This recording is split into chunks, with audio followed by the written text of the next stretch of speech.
Selanjutnya dari pesan singkat yang terakhir, ada Bapak Yogi di Jati Asih.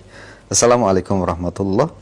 Jika ada seorang muslim yang melakukan kekacauan, melawan dan memberontak dalam suatu negeri Islam, kemudian terbunuh oleh aparat yang melakukan pengamanan, apakah termasuk ke dalam hadis terhadap haramnya darah seorang muslim? Mohon nasihat dan penjelasan dari hal ini. Jazakallahu khairan ya Ustaz.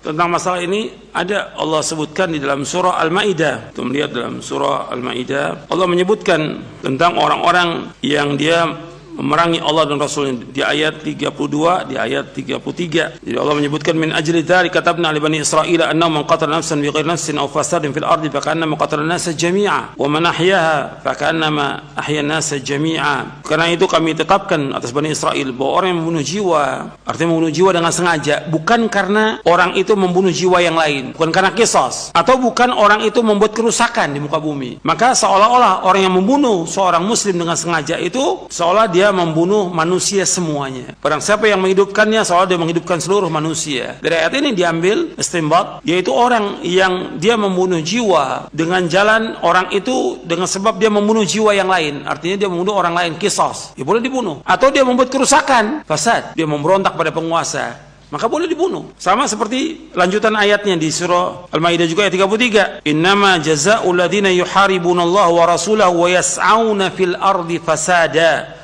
ayu qattalu ayu sallabu au tuqata aydihim wa arjulu min khilafin aw yunfam fil ard dzalika lahum khizyun fid dunya wa lahum fil akhirati adzabun adzim. Sesungguhnya balasan orang-orang yang memerangi Allah dan Rasulnya, artinya dia memberontak pada penguasa dan dia berusaha untuk membuat kerusakan di muka bumi, membuat kekacauan, maka hukumannya orang itu dibunuh atau disalib atau dipotong tangannya dan kakinya. Dengan berbeda, kalau tangan kanan yang dipotong, tangannya, kakinya yang kiri. Kalau tangan yang kiri, kaki yang kanan.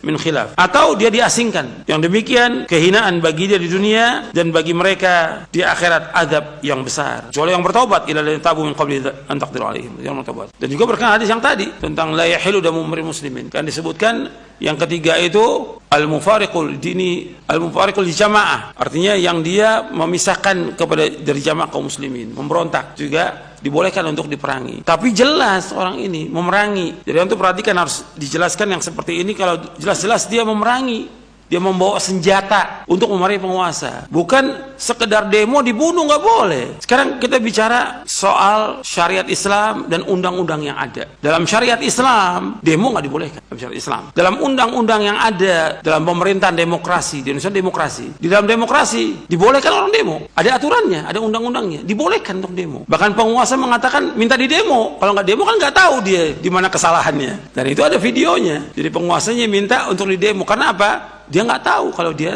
tidak demo di mana kesalahannya. Undang-undang ada, mereka undang-undang ada, nggak boleh dia dibunuh karena dibolehkan untuk undang-undang untuk demo. Kalau syariat Islam nggak boleh demo, lain nggak boleh dalam Islam. Ini syariat Islam kita bicara. Sekarang ini undang-undang nggak boleh kan, ketika demo itu diizinkan. Sebelum demo ada izin atau tidak? Ada izin. Pemerintah mengizinkan. Kalau sudah diizinkan dibunuh, kan ini kezaliman. Kan mesti ada hukuman. Apakah orang itu kalau memang dia ngerusak, ya dikasih hukuman, ada pengadilan kan, dia ditangkap dulu, diadili, nggak langsung dibunuh. Jadi ini harus diperhatikan, sebab kalau dibilang boleh dibunuh, antum membolehkan membunuh nyawa kaum muslimin, nggak boleh. Yang demo-demo kan orang Islam, karena mereka nggak tahu tentang hukumnya dalam syariat, mereka nggak tahu, jahil. Kemudian juga undang-undang membolehkan untuk itu. Jadi jangan dibunuh, dihukum mereka. Kalau memang mereka salah, melanggar ketentuan dari undang-undang itu, dia hukum, nggak langsung dibunuh. Kalau sekarang kan enggak, main bunuh aja, nggak boleh dalam Islam. Ini nyawa kaum muslimin, kan seperti membunuh semua orang. Antum ketika bunuh orang, ini kerusakannya besar. Pertama, antum membuat keluarganya jadi apa? Anak-anak jadi apa? Yatim. Istrinya jadi janda. Orang tua kehilangan anaknya. Saudara kehilangan saudaranya. Berapa orang tuh dikorbankan dengan sebab itu? Yang tadinya umpamanya dia punya usaha, punya yang bisa membiayai anaknya, istrinya, orang tuanya, hilang tuh dengan terbunuhnya dia. Apa nggak zalim itu? Harus pikirkan seperti itu. Banyak lagi yang lainnya. Supaya juga orang berhati-hati, jangan gampang-gampang menumpahkan darah kaum muslimin. Hatta dia sebagai petugas, nggak boleh. Karena ada aturannya. Ini nyawa kaum muslimin yang harus dia perhatikan masalah ini. Dan juga kepada yang lain juga hati-hati. Demo dalam syariat Islam nggak dibenarkan. Dan itu ada penjelasannya para ulama tentang masalah itu. Nggak akan membawa juga kepada kemaslahatan. Semua demo membawa kepada kerusakan. Jadi itu harus diperhatikan.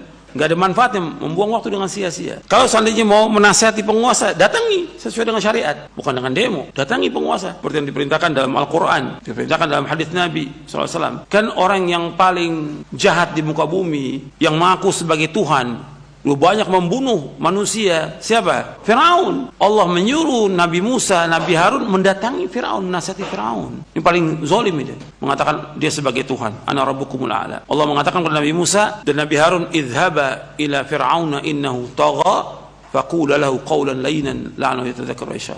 Adalah kaum pergi, datangi Firaun itu. Kemudian katakan perkataan yang lemah lembut agar dia ingat atau dia takut kepada Allah. Jadi disuruh mendatangi, mengingatkan, bukan dengan kasar, bukan dengan caci maki kepada penguasa, nggak boleh.